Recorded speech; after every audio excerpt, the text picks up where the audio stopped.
So, hello and welcome to the Cynic's Guide to Hippie Shit. I'm here today with Eileen Vaughan, and we're going to be talking about possibly lots of different things, but one of the things we're going to be talking about today is psychic development. What does that even mean? So, welcome, and what does that mean? Hiya. What does it mean?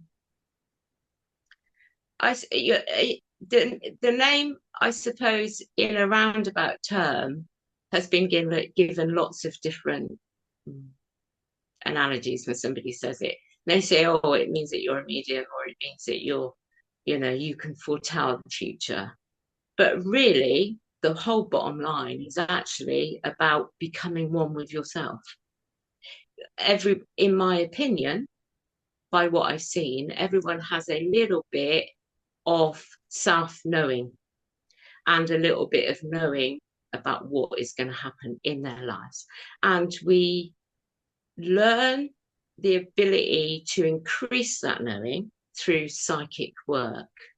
And Ooh. then that leads us to being able to achieve all that knowing, all of those things, all of our path by going along a psychic, say, a connection to the universe, a connection to yourself, a connection to your dreams, all of those things helps us to give ourselves a purpose of what our driven is, of who we actually are, of our soul alignment.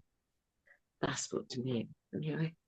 So it sounds like you're describing like us having like a preordained path or destiny, and this is about finding out what that is. Is that what you mean? I don't think, I mean, I differ to an awful lot of people because I don't think that it doesn't really matter if whether or not there is a lot of tale out there about we've lived lots of different lives, and some of this is karma has stopped us from moving forward in this life because we've had this karma from a life.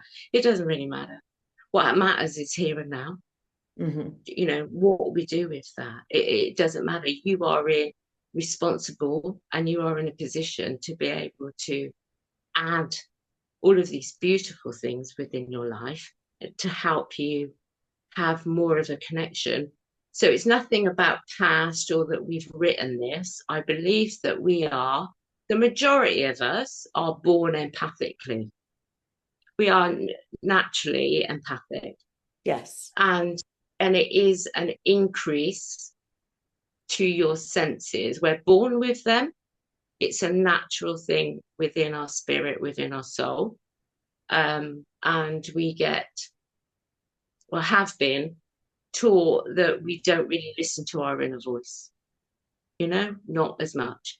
And the only time we really listen to our inner voice is in times of stress or danger, primarily, But if we can turn that on a head so that we recognize that inner voice and we have a connection to our inner strength and our inner voice, and we know where we're meant to be going, it doesn't matter whether or not it's to be completely self-aligned and be able to teach it, or whether or not it's just to be able to find the joy in our life and the simple acts, or knowing it. I mean, psychic to me is, like when you're a kid or you're not, and you're an adult and you go into a room and you know that some people have had an argument in that room. You can just feel it.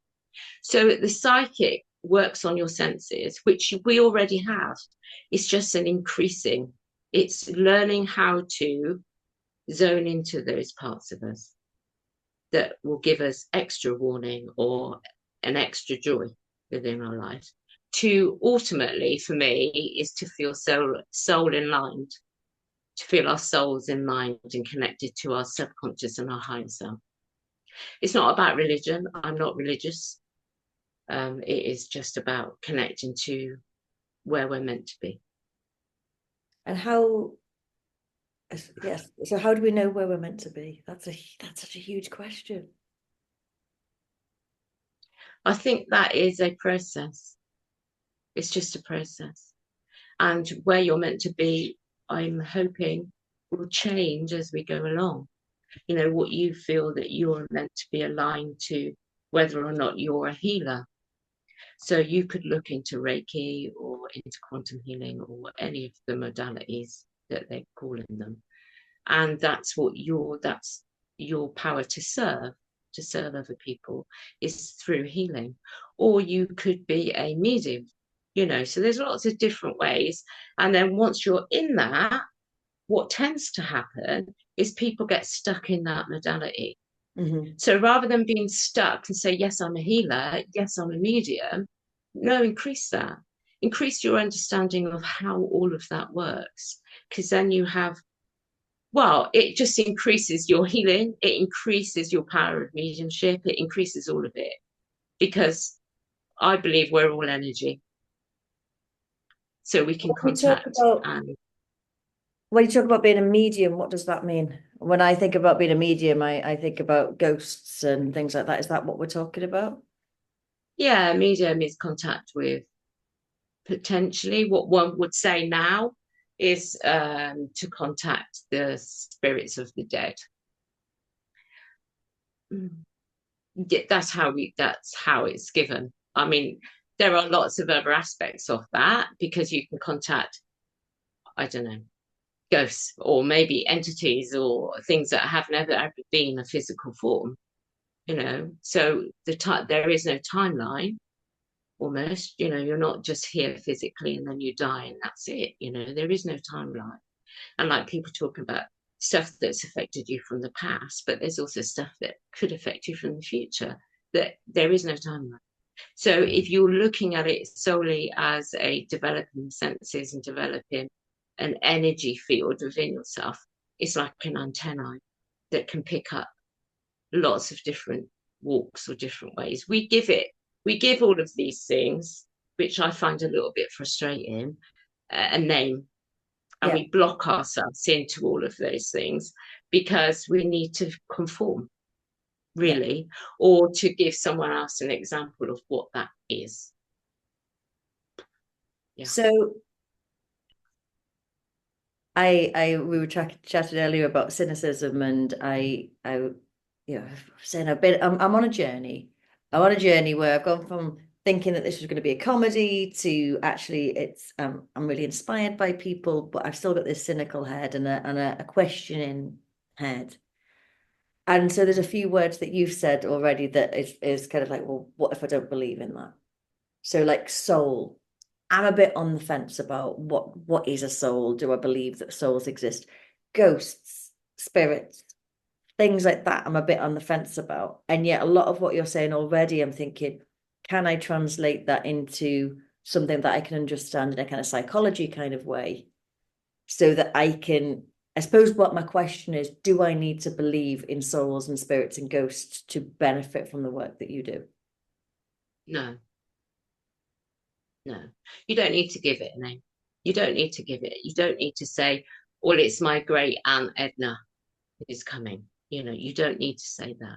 What you're doing is you're feeling a different energy. That's all, a different vibration that is not your own. Or that is, so you don't really need to give it a name. And there it goes to the labeling. I suppose if you're, we just get stuck. Sorry, I'm going to go off at a tangent, so I have to Oh, be it's good. mindful. Good. I like But a tangent. we do sort of get stuck, and I see it time and time again in that people say, oh, well, I just want to do mediumship.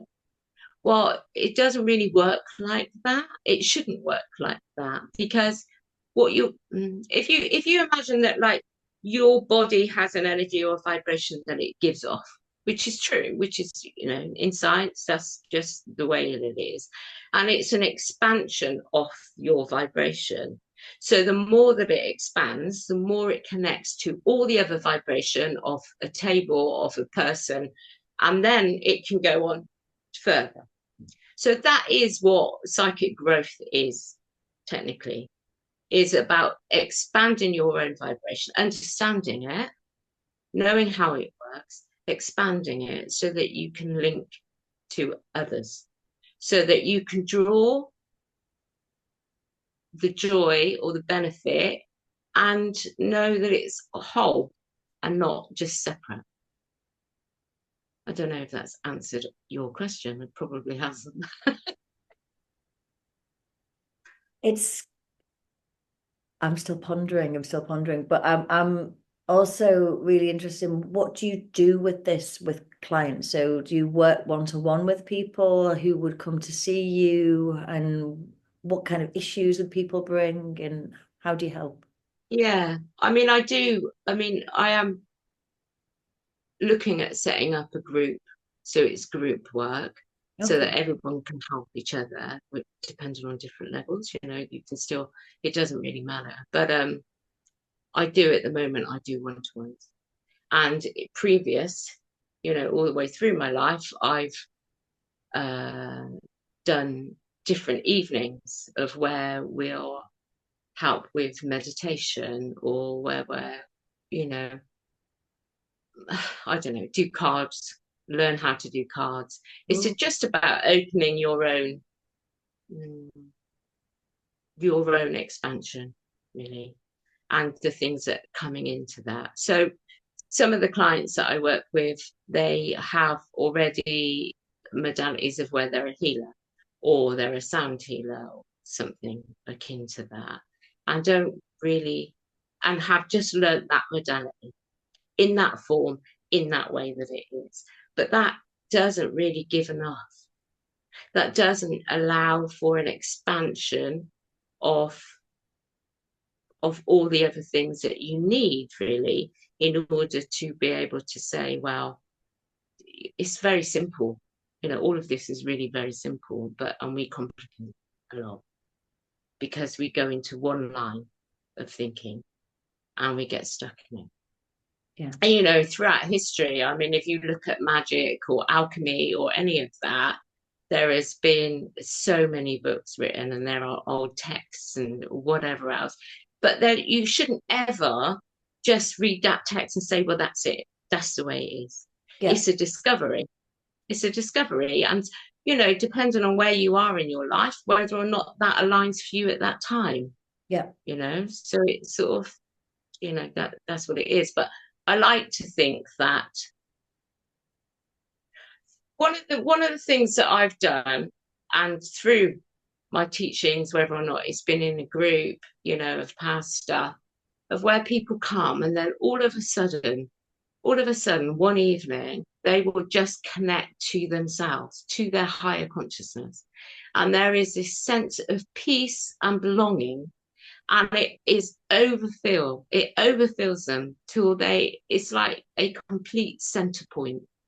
And when people experience that, it is like a connection to spirit, a connection to soul, a connection to their heart, if you like. And that's my goal. That's my purpose. Because when everyone gets that, then they realize that actually there is probably more to this. And I could progress onto that.